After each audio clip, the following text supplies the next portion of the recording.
Halverson, the Hurricane. John, recently you've got something in common, by the way, with Tito. Well, several things besides MMA and a good stand-up game. You also both have had your nose fixed recently. It looks nice.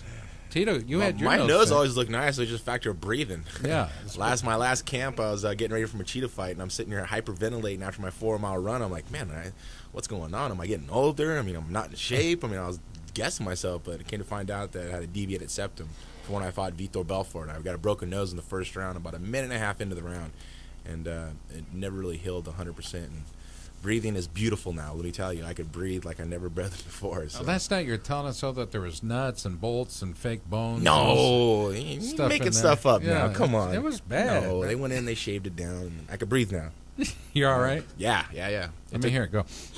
Yeah, that's nice. It's nice. Yeah. Very Sounds nice. kind of clogged. Yeah. Well, he's in Iowa and it's winter. Yeah, it's cold out here. You are here to visit a client.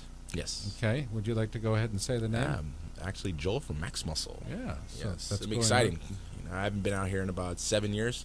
It's been a while. And it's been a while, and you can see the growth of Iowa, and it's nice. It's always nice to come back to the grassroots of wrestling. Keith, jokingly, on the way down the freeway last night, we actually ran into some traffic, something we don't have too much here. I wasn't off from it, too. Yeah. You guys have traffic in Iowa? What the? He said, what is there, a pig crossing up there?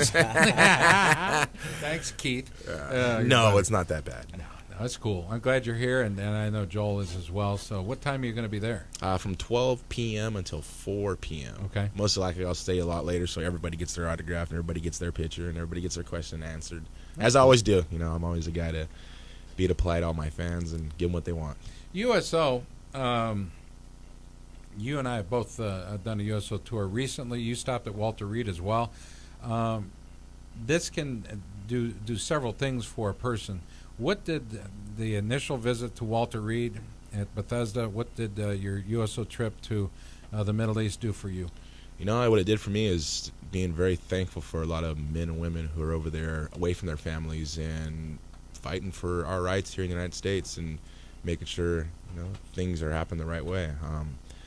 I was taken back. I was in awe from going to Bethesda and Walter Reed and seeing these guys who come in from war who are damaged, taking the IEDs from a lot of the people in Iraq and so forth, and I was in awe. I went to Bethesda and I didn't have lunch after that because I was a little shaken up from it. But then I went to Walter Reed after, and it was just a little different lighting. The guys were very thankful. They're huge fans of mixed martial arts, huge fans of me. But just for that 4 or 5 minutes that I spent in the room talking with them, they just take them away from what they went through.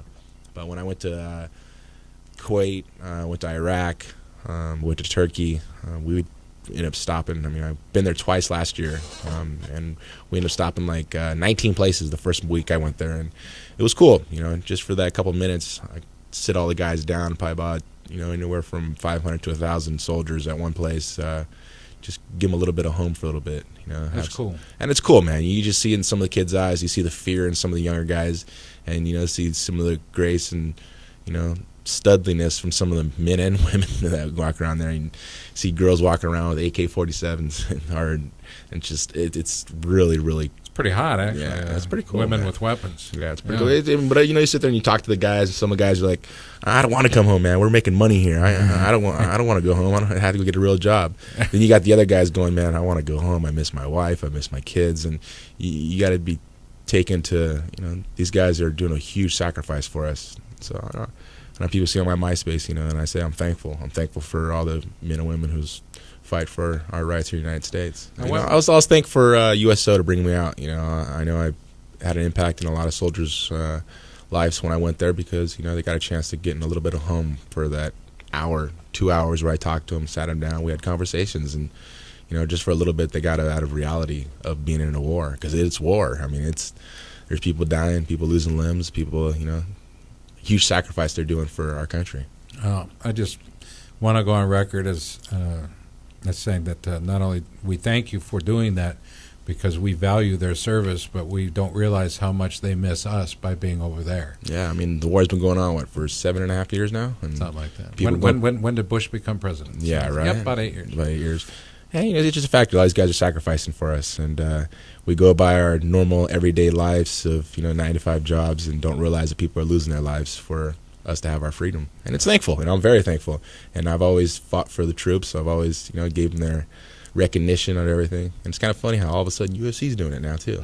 Yeah, it's good, but the more the merrier. But it took you, Yep. it took Hendo, it took Randy, and the rest of the guys who took the leadership role, and then finally Dana acquiesced because he said, "No, I don't want to have anything to do with it." No. And now they're taking guys. All of over a sudden, for it's like, wow, these guys really need some kind of little give back, I think. And better late than never, right? Yeah. What way to make himself look better is to finally do it. So it's like I say, better late than never. Golfing. We had Tito on the freeway today. Number one, we had a drive-by waving. Some guy coming up, pulling upside, knowing what we were all about. Yeah, right. And I pointed out the golf course, and Tito says, "Do you golf in the snow?" Yeah, right. We can. We have had outdoor golf events in the wintertime.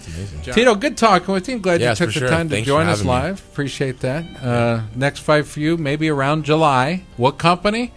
Well, whoever offers the most money and the best contract, I'd say that would be fair. It's not really about the most money. I think it's about the best contract, I think, for my future. Wherever I'm going to go, I want to make sure for the next 5 years of competition, it's going to be the best. People are going to get their money's worth and buy my pay-per-view. Punishment, baby. Punishment Athletics. Thanks to Steve Carl, Ryan Haas, John Halverson, and, of course, Jeff Glassby, and you, our listeners. Thanks for listening.